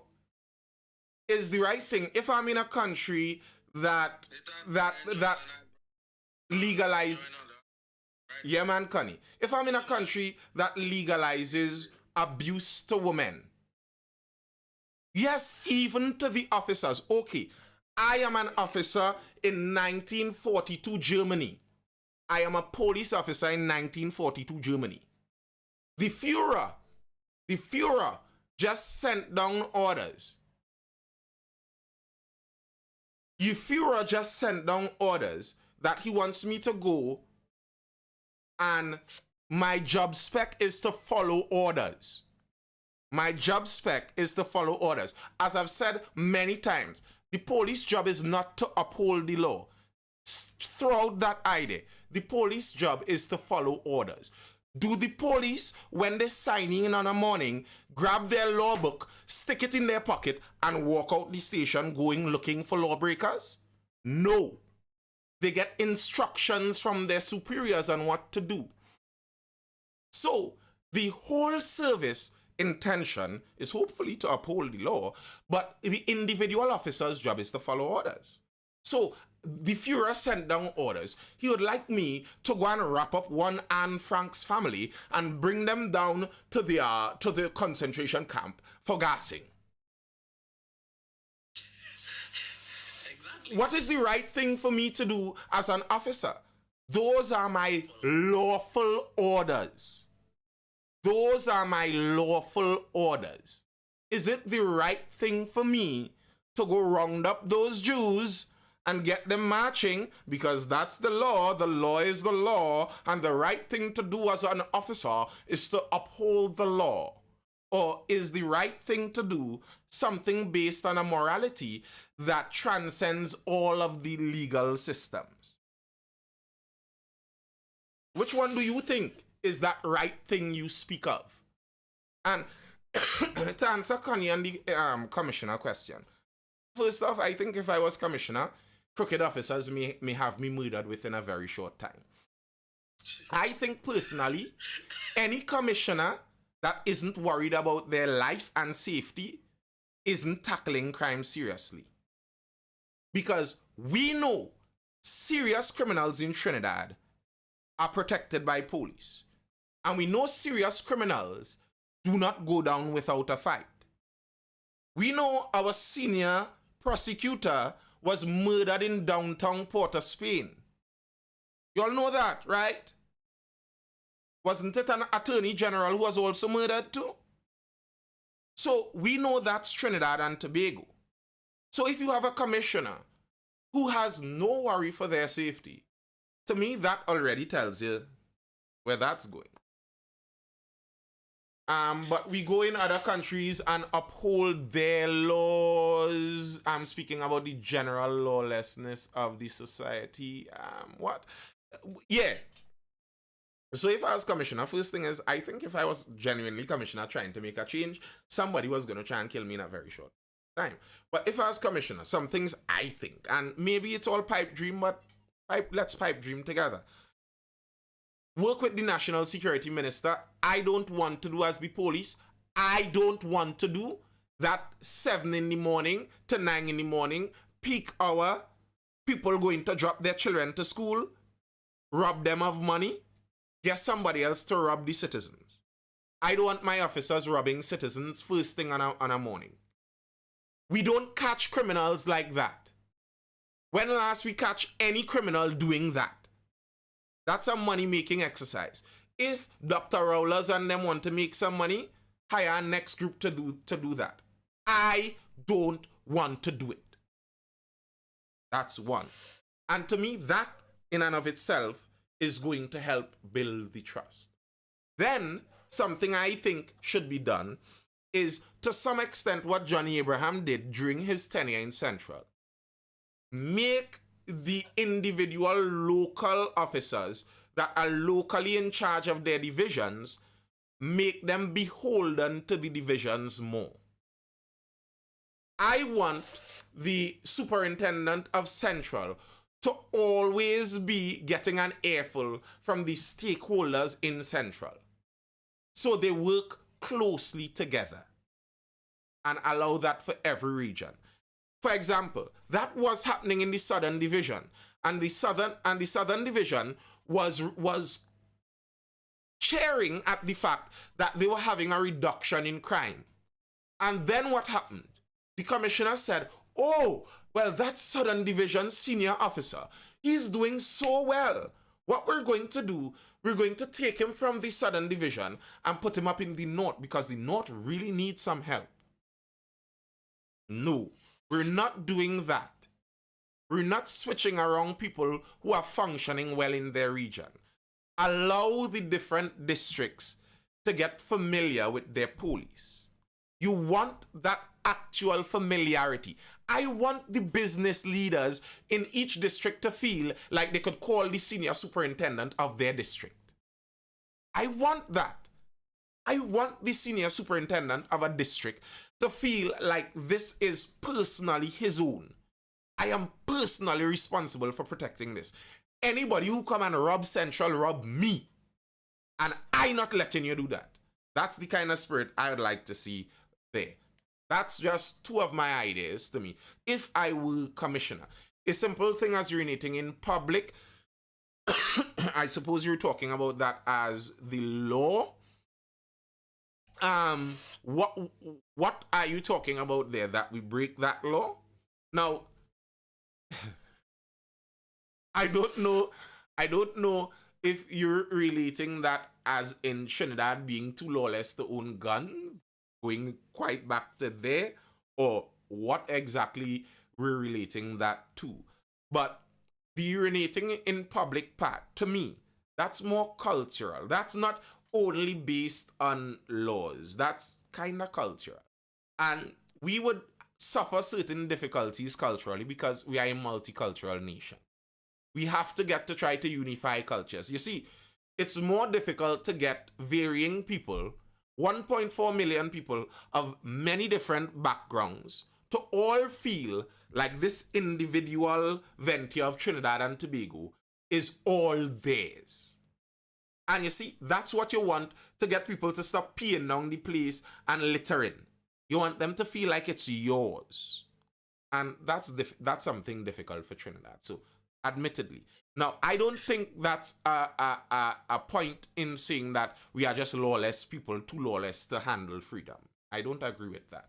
That's some of the reasoning that the Europeans used for colonizing Africa and enslaving them. Those are savages. They can't handle freedom. You know, we cannot allow those African savages to have guns and weapons. We have to confiscate those guns. They are just too violent and wild. They're too violent and wild. How are we going to allow them to hold on to their weapons? You know, we have to go and control them. And we have to rule these societies. You see, these savages, they are not able to properly understand the dynamics of governing a society. So we, as the advanced, more enlightened Europeans, we must go down there and govern them for the betterment of them. It's not selfish, really and truly. This is magnanimity. This is us caring about the human flourishing. We are doing this for their sake. They are slaves for their own benefit. Of course. Right before selling them the guns. Because that's what the Europeans sell them the guns, sell them good stuff. And they sold them the guns to allow them to fight each other, weaken each other to a ridiculous point, to a point so bad that there was a female-only army inside the Dahomey Kingdom. The one they made the woman king about recently. That's a rubbish show. Because that Dahomey Kingdom was the chief slaving kingdom of Africa. And we made they made a show glorifying that nation, that kingdom. They were the chief slavers. Very likely, if you have as much melanin in your skin as me, that Dahomey Kingdom captured some one of your ancestors and dragged them to the coast and sold them. Very likely. Ancestors could also be fun people of the as well. That's really what to. So here's the, as you say that Trini Hotep, I did a video on this a while back. You know, I don't know if you all know the name Dagger. Not McCandlell Dagger, who recently deceased. He named himself after a known slave of repute in Trinidad history, Daage, Daga, Daga Auditorium in UE, that some people may know. The slave Daga, he was a Dahomey slaver, captured slaves from a rival kingdom, carried them to sell them on the coast, and they did him the old, oh, you come to sell slaves, eh? Thank you. Because he was a very tall, strong man, quite a specimen. Now, I can't even remember if it was French or Portuguese slavers, some other European other than English. Now, the English by then had outlawed slavery. And this is how you have to be careful when you talk about like the Europeans as only the evildoers inside of some of these discussions. The English were blockading the African coast, fighting anybody who were leaving with slaves because they determined slavery is bad, no one must engage in it. They captured that slave ship that had Daga on it, freed him, brought him to Trinidad as a freed man. Bear in mind, freed isn't exactly free. Because I believe if he was free, he might have wanted to go back to Africa. But nonetheless, he ended up in Trinidad. I believe in St. Joseph. They started training him as basically like a lower level police officer. The freed blacks trained as police officers to handle other freed blacks and go out on the seas and all of that. What would you know? The man had obviously a very strong warrior spirit. He launched an uprising inside of the St. Joseph barracks, killed quite a few of them, and ended up dying himself when they killed him. And many people still have him held very highly in their esteem because he rebelled against the British colonial masters. But he was selling people into slavery before that. If you're looking for good guys and bad guys in the situation, he's a bad guy. But anyway, the woman kingdom, to dial back where we reached there from, that Dahomey kingdom ended up with woman-only warriors because they were fighting so much. All their men were dead or enslaved. One of the two. And you know, it's funny because that's the kind of, it's that kind of thing, you know, we give you stuff, but at a moment's notice we will take it back because we are the benevolent leaders of, we could give you the resources, but we could take it back because you're not equipped enough for the resources, apparently. So But Hotep, isn't that still, as it were, a technique used in some lower class and ghetto communities? If I'm a wealthy man, I flood your community with drugs and guns and whatever. Let you all behave like fools, destroy the community, and I could come back in after, buy out the whole thing, clean it up, and take it over. yeah, no, but bro, it happens. It happens in America. Let's be real. Constantly. Right? Import agency. Big up Dr. Umar for saying that. So I love that phrase. Hotep, you know it how people still up till now think those things are pure conspiracy, you know? Oh, that's crazy. Because, okay, the crack import agency, because, okay, obviously Black Americans had no ships, no planes, no nothing to ship that within the community. Okay, you ship it within the community, you build gun stores and everything. You build liquor stores in every corner, right? So you get them the ability to be crack addicts and kill each other, and then after all that, you realize, you say, listen, no, our box here, and we're going to clean it up, and we're going to gentrify it, and we take it back because you people can't control yourselves, right? See where you're going with the colonialism at this point. Well, neo-colonialism, because some form of gentrification is needed to some degree. Yeah. Some gentrification is organic. So, because what's funny, Nathan, is yesterday self, I went on And to realize that they were like 1547. I always tell people this. This organization is the direct descendant of colonial police. Like, for me, there's another thing. If I was the commissioner of police, I want to talk to the government. Let's close down the TTPS and relaunch a new TTPS without the colonial history. We are a new TTP. I don't want that history. Do you want to be direct descendants of the police who were under the authority of slave-owning colonial masters? That is the culture and history that is trickling down through our TTPS. And I honestly believe you still see it. And here's the thing. I don't believe that most people could really thrive without leadership, to say what she's saying. I just don't want to be led by somebody else outside. Led by a Swiss man. I rather be led by somebody who is my ilk. That's just the truth of the matter. But the thing for it is 1547 is a long time. 1547 Trinidad and Tobago wasn't We weren't Trinidad and Tobago. Wasn't even that. so 1547, and yes, the old, if you go down San Fernando, if you go to Port of Spain, see the old headquarters and how it's structure, very English colonial structure. To even realize, I looked at the history. I think it was like they started off with 6 officers, 6 low-level officers to be in control of particular groups of people. Then they train up people and had 100 police officers. And to look at the history of what to do, I'm like, I kind of get the hint of where this is going.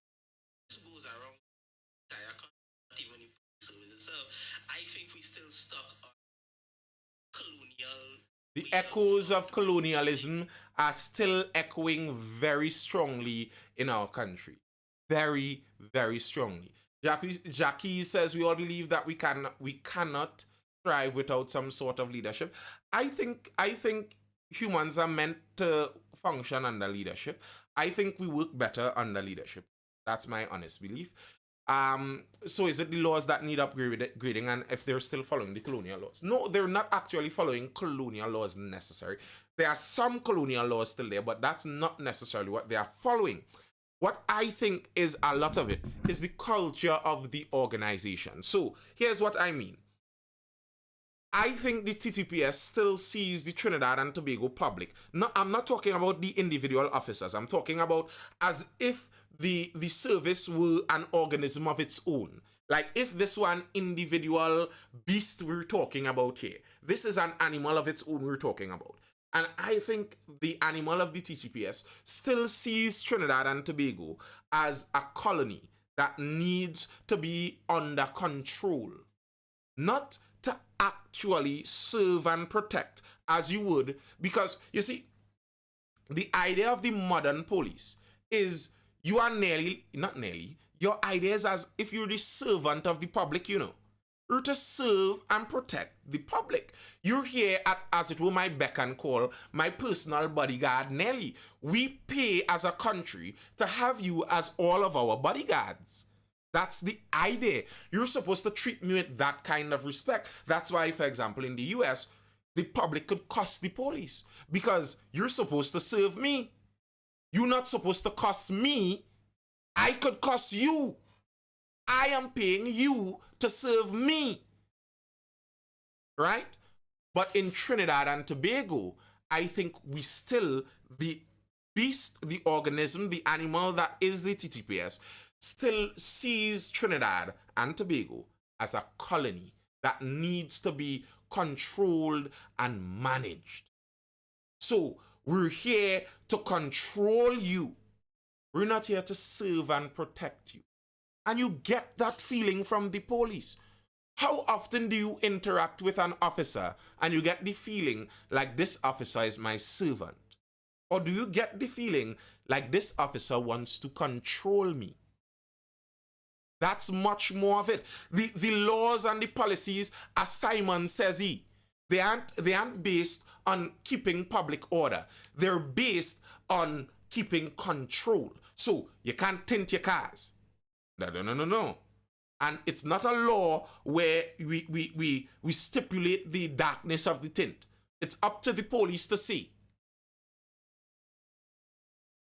You can't use offensive language. You all know that, right? The law isn't just cussing the police. It's offensive language. What even is that? It's nebulous at best.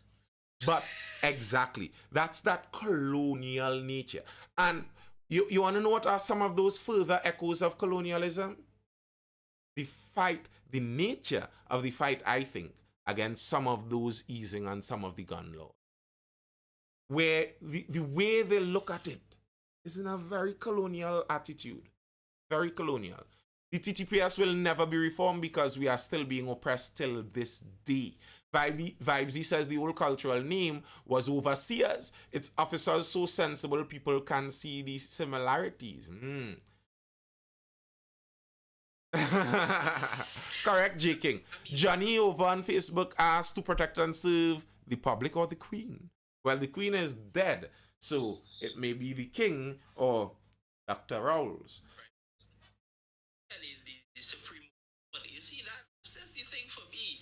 The thing for me is that because some conservative people, some would want to talk about what neo-colonialism is you talking about. We no longer live in that, and we do.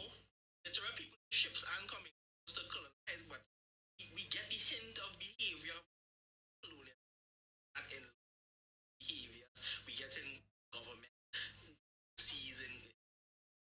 You're licking it up. Like yesterday, I was having a discussion with my mother. I'm like, listen, acts like a big daddy. Yeah, he does. Paternalism to the extreme. Do what I say because I's your father. Why you the same way how he pan across you and say that behavior today, you need to have that that is daddy behavior. You talking to a grown person. Same. And you talking to the population, which is a bunch of grown people, adults. Then this is crazy. It's crazy.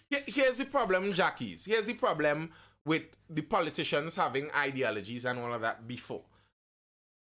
If I have, like I'm talking right now, I seem like, ooh, Nathan should be prime minister, boy. And I work everything by next year somehow and make it into the runnings and I'm prime minister of Trinidad and Tobago come 2025. And I'm driving PM1. I'm living in the diplomatic center. My office is in Whitehall there. And, I live in nice. All of the ideas that I have now, they are no longer in my best interest. All of a sudden, my best interest becomes maintaining the status quo. Because now I am the status quo. Like the point I made as someone is speaking about the Queen there. The Queen reigned till she was in her 90s and died. Her son, who was next in line, had to wait till he was in his 70s to get the throne. Many people would say, well, if you're reasonable, a reasonable thing to do is, oh gosh, you don't want a 70-year-old in that position. Give the throne up before you reach that age and allow someone younger to, get in. But if I had to wait till I was 70 to get the throne, you feel like giving that throne up anything before 100? I could be 120 and all there is my brain in a machine that blinks yes and no. And if they ask me if I still want to be king, blink yes, please. Because that's where the vested interest is in now. Now, when I may have been, like if I was Prince Charles back at 40 years old and watching my queen mother, and someone asked me about my opinion back at 40, I may have said, well, I think, it's best that as you age, you gracefully step down from those portfolios and you hand them up to the younger people. I may have said it then, but when it's my turn and I had to wait that time and now I get the reins, would I design something to make myself have less power for a shorter period of time? And that's the difficult predicament we have. The people who are supposed to make the changes that we desire are the people who benefit from the way things are as is. You see, and that's the thing, Nathan, that's the thing. That's the kind of problem you have within because here's the thing, that's the kind of problem you have within a governmental structure. And this is why I say that in this particular realm that nothing has really changed, right? It's just like changing of the arms, changing of we trading a king or monarchy for representative democracy, a prime minister or president, but in practice, it's like a king, it's like a divine king. Kings don't really abdicate unless they choose to. They die on the throne. So the next in kin want to give up quickly. Now, that's the thing you get, because remember when you're younger, We'll do a mirror. When you're younger, you have the spirit within you to have all things you want to change about the society. But when you reach 70 and you wait so long to implement these things, now why must I change it? I want power enough to do. So this is why me personally, I want a cap on democracy executive leadership per se. And this is why Training Hotep, what we're talking about here, the problems we're talking about here, are the problems you hear many libertarians and those kind of people talk about. Why they would like government designs where the government itself doesn't have that much power. The problem is, how do you get a government like that in the first place? Unless you get a guy like Milei in Argentina, where the only reason they could have even gotten that in the first place is Argentina was at death's door, and only when they're staring death, financial death, and ruin as a country, they're like, okay, let's experiment with this libertarian guy. But that's the difficult thing. How do you get, in the first place, how do you get a system where the government doesn't hold on to that much power? And ideally, like in libertarian systems where we are talking about people functioning without leadership, I am not an anarchist. I'm not talking about without leadership like that. I think, though, what you would want is leadership being as close to people as possible. That's why I don't like globalists. I don't want somebody in Helsinki, someone in the UN building in New York, wherever. I don't want them determining what me in Waterloo, Karapichaima have to do with my life. Now, if you're telling me that we could have local government that determines what happens in Waterloo, Karapichaima, and that local government represents Waterloo, Karapichaima on a wider stage, and they determine what happens on a wider stage, that's the idealism of republicanism, where we are a republic. And to me, that's that kind of libertarian Republican thing where you have representative government, but at the lowest level and the least power to the highest level. So Dr. Rowley has less power than the councillor in my area. Basically, the idea is the person who determines the everyday running of my community is the person that is elected by the community. Local governance, to me, that's how you get some of the best effect. Because you could get a bus head from your neighbor much more easily. You can't go bust Rowley's head. Bro, but most of the government officials could very well be from another country, though. They are very out of tune with the regular man. And a lot of that, I've spoken about that before. That is because of our party system. Party politics allows for that especially because party politics creates the incentive that the loyalty of the politician has to be to the party. So, calm in bed.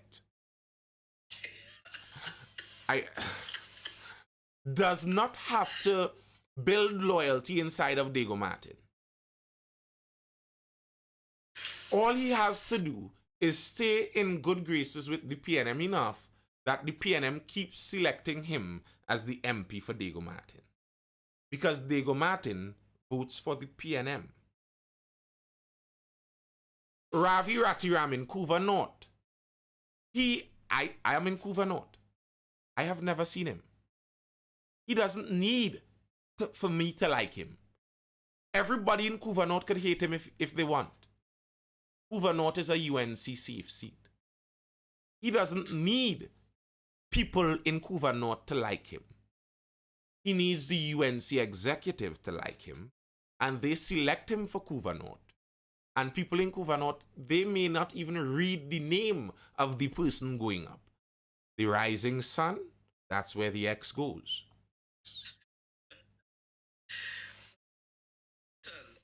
I believe that we do create some of the partisanship and truly, right?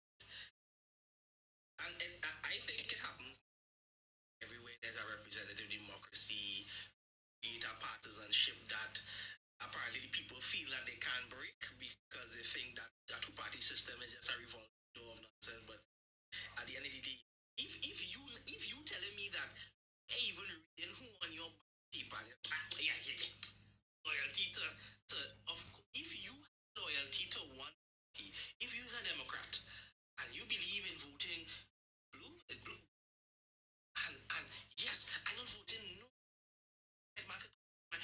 third party could even come now. The Democrats, then of course a Democratic representative will have loyalty to the Democratic Party because find loyalty to the party is all they need. And I don't have to serve you. I just have to serve the man who can put me in down. You see, the US offered us an attempted solution to this. The parties have primary elections that aren't the same like our elections down here.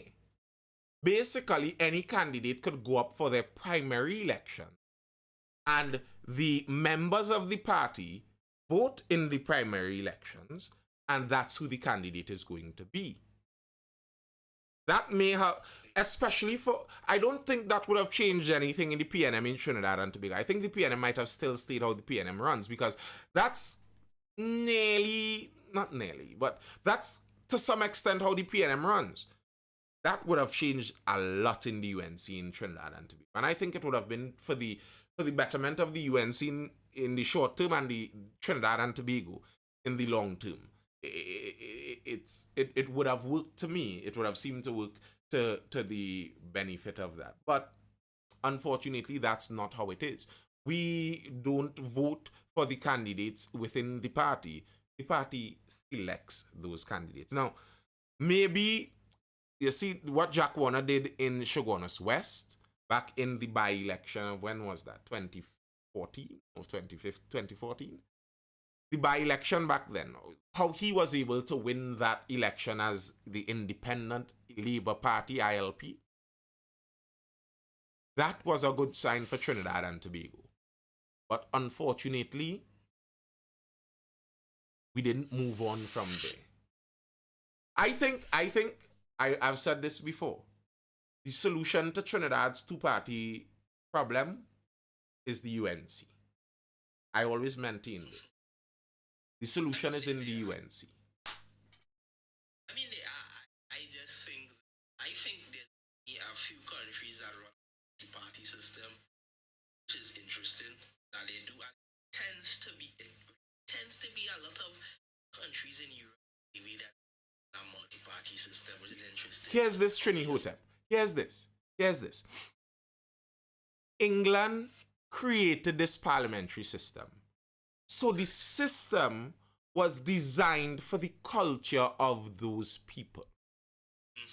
So the culture of those people allowed for multiple parties. So now what these parties had to do is create alliances constantly among each other.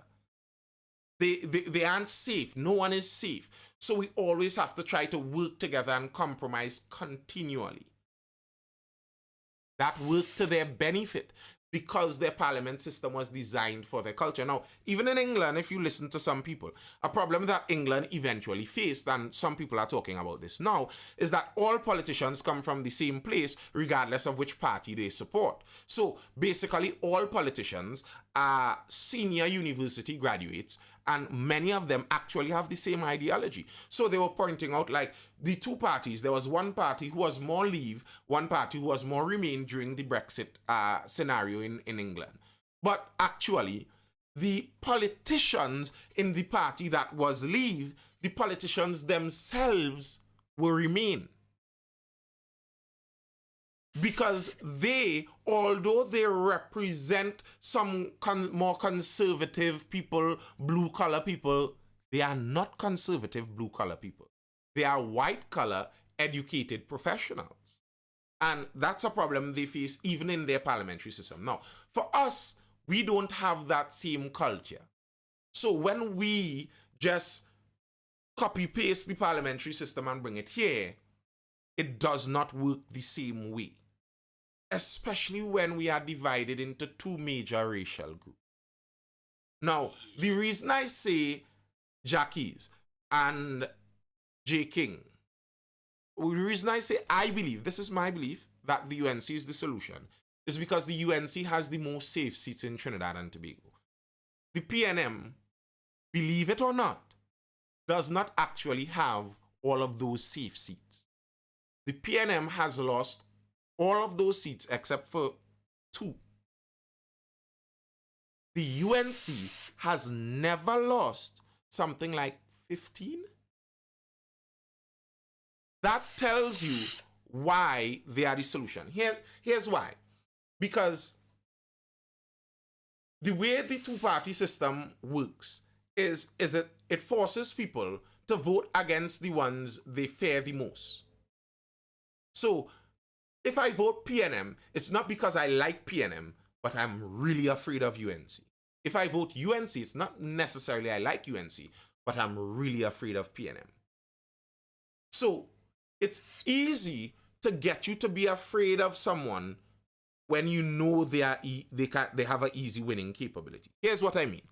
If someone was UNC as their last choice, PNM as their second to last choice, they would always vote for PNM as long as UNC has 15 safe seats. Well, not always, but it's easy to convince them that voting for PNM is the smarter, more practical, logical vote because UNC has 15 safe seats. If you only make a mistake and slip, UNC going to get in power. Make sure you have to vote for PNM. Now, if it was that at least you know as the PNM, there's a possibility that if an NAR-like party forms, they could go away with nearly all of the PNM votes because many PNM voters are not diehard PNM like that.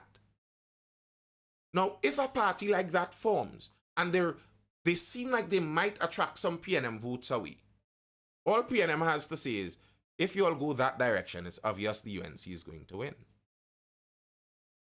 And it locks the country back into that two-party system. That's why, to me, if it was possible, and I know this is just wishful thinking in that sense, but if it was possible for the UNC safe seats to be known to not be that safe, then one, the UNC's style of politics would have to change. Tanti Cams will not be able to sit down there knowing that she has lost multiple elections and still sit down there.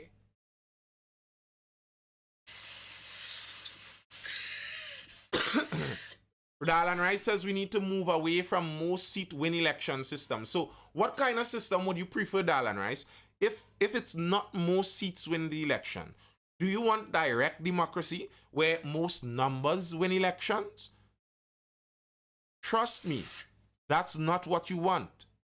That becomes, what you call that is mob rule. And you do not want it to be that the leader of your country just appeals to the majority.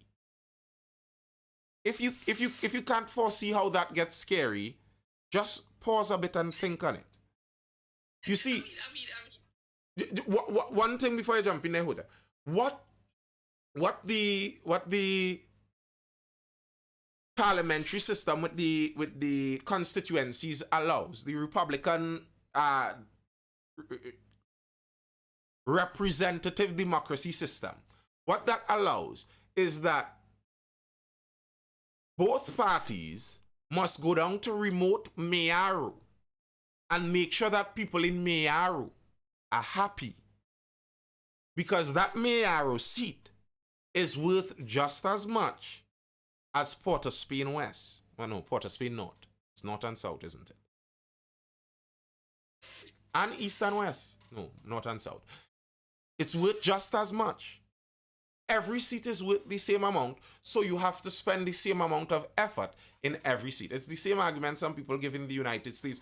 We don't want it to be where you have that representative Republican democracy. We want direct democracy. Well, what that would cause is all your leaders, in the US case, would appeal to New York and California and forget about the rest of the country. Dallin Rice says we can have an hybrid system. It's better than having an election system for one party to win mostly. Well, you can have that hybrid system. And that's, for example, like what you're talking about might be, again, to go back to the US system, similar to their system, where you don't only vote for your president. The president is an executive president, but there's also a Congress who you vote for separately. You see, in Trinidad, we don't vote for Dr. Rowley. We vote for our local representative who also carries the vote for the prime minister. But if there was a different local representative, but that local representative still basically is a member of parliament, that's what the Congress is. And then on top of that, there's a Senate that is also voted for separate. And that's their, as it will, other branch. And these separations allow for some of that. It's easier to have voter padding in that system. I think it's easier to have voter padding in our system, to be very honest. Yeah. This is the thing. I think Switzerland is the only country with some form of direct democracy. They get away with that. They get away with that. Homogeneous country. Said, Homogeneous country. Yes, that too. But I don't think the entire political system is a direct democracy. I think certain places are direct democracy in Switzerland, but that's the point. If people ever watch how the political system of America is set up, because obviously it's not a centralized system like Trinidad and Tobago, but understand where the founding father was trying to make sure that the government doesn't have this like total supreme power. Yeah, that's where it was trying to divvy up. Because the electoral college, and people, a lot of Americans don't like the electoral college, but what the electoral colleges do is that since it's 50 states, can't have a state with a population of 30 million people beating out a state like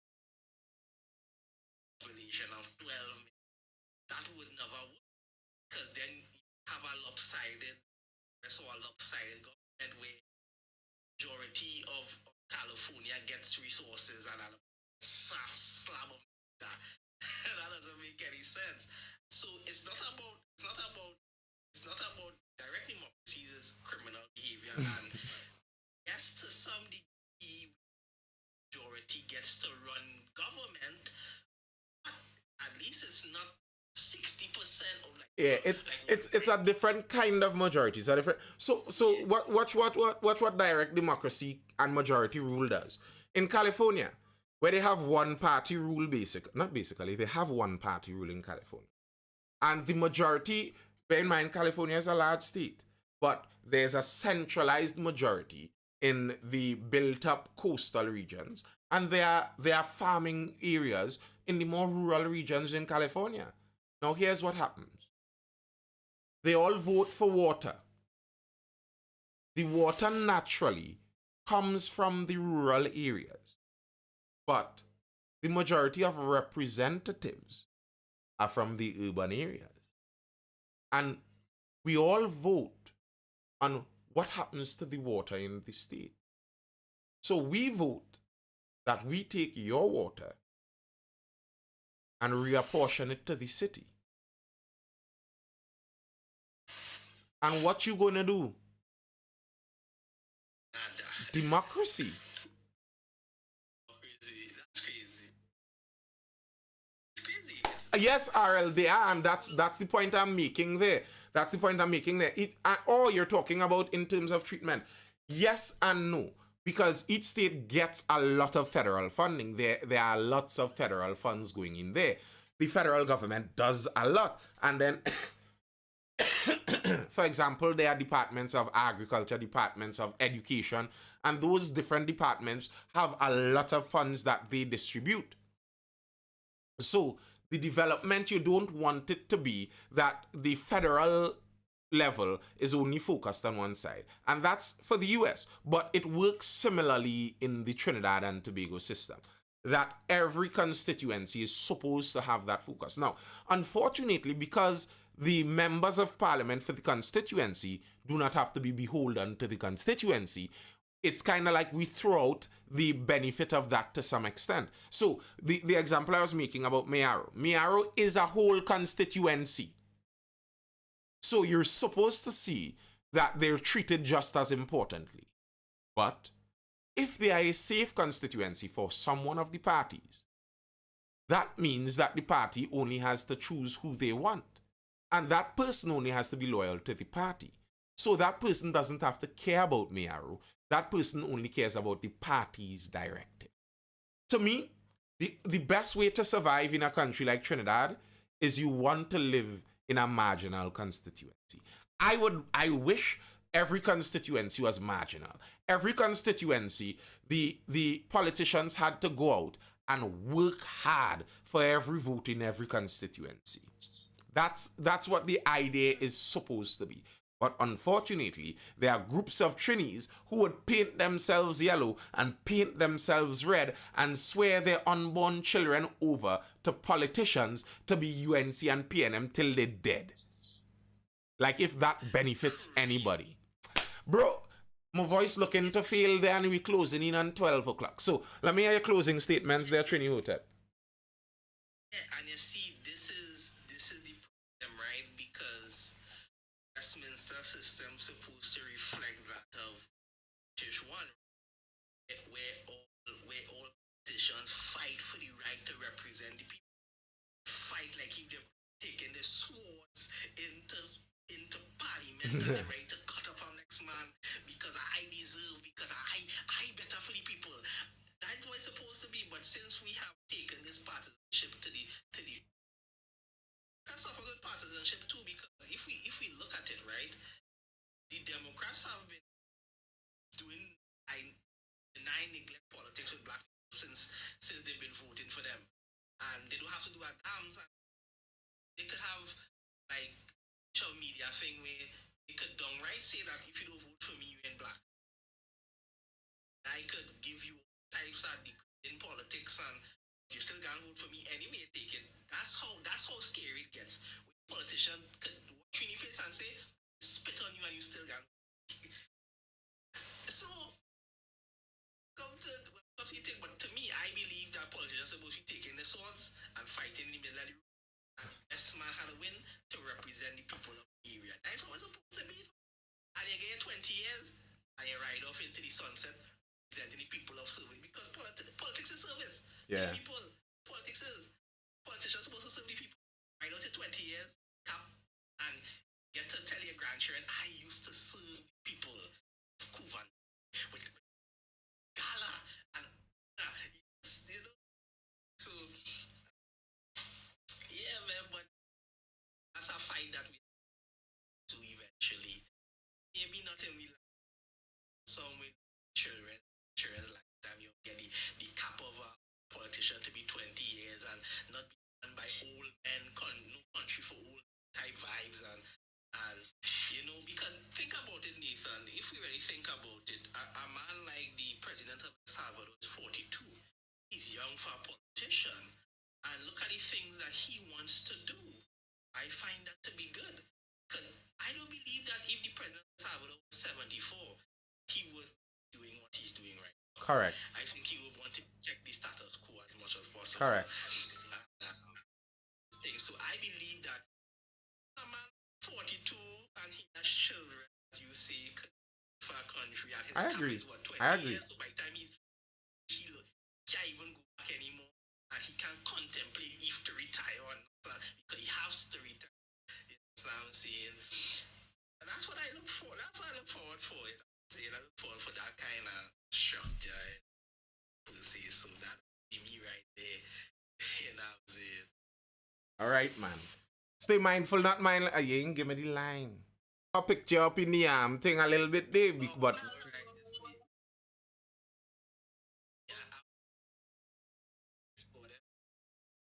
She just scored one.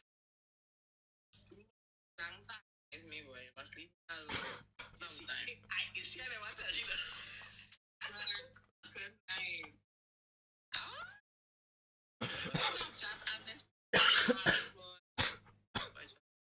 She went, that's crazy.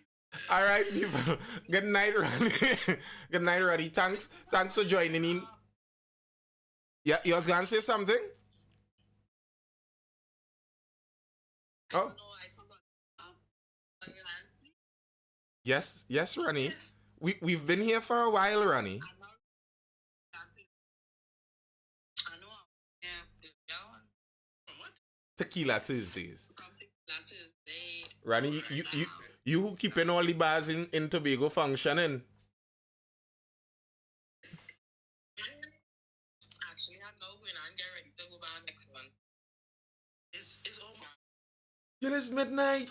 I was like, yeah, Your bed wet or something? time to go. The roof leaking? I feel like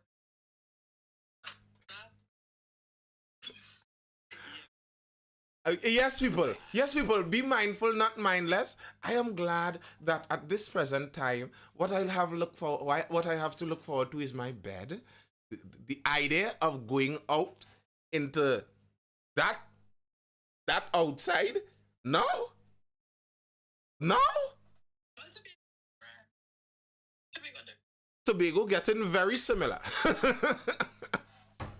I good. Inside real nice. Inside real nice. Hear what? I will party in my bed. Good night, people. I hope you're educated, informed, or entertained as usual. This has been the Mindful Life. I am Nathan Springer. I'll see you guys again for the next Mindful Life tomorrow on Friday, at 9:30 p.m. thereabouts. Tune in. Tomorrow trying to gain at 9, but we'll hold it at 9. Out. All right, people. Until then, hold it down. Stay well. Peace out. Bye. I'm out tonight, though. Well, I know you know where the YouTube is. I know you know where the YouTube is. Nathan Spring over on YouTube to catch it, people. I'm going and visit Guatemala. I can tell you how it's Really? Link we.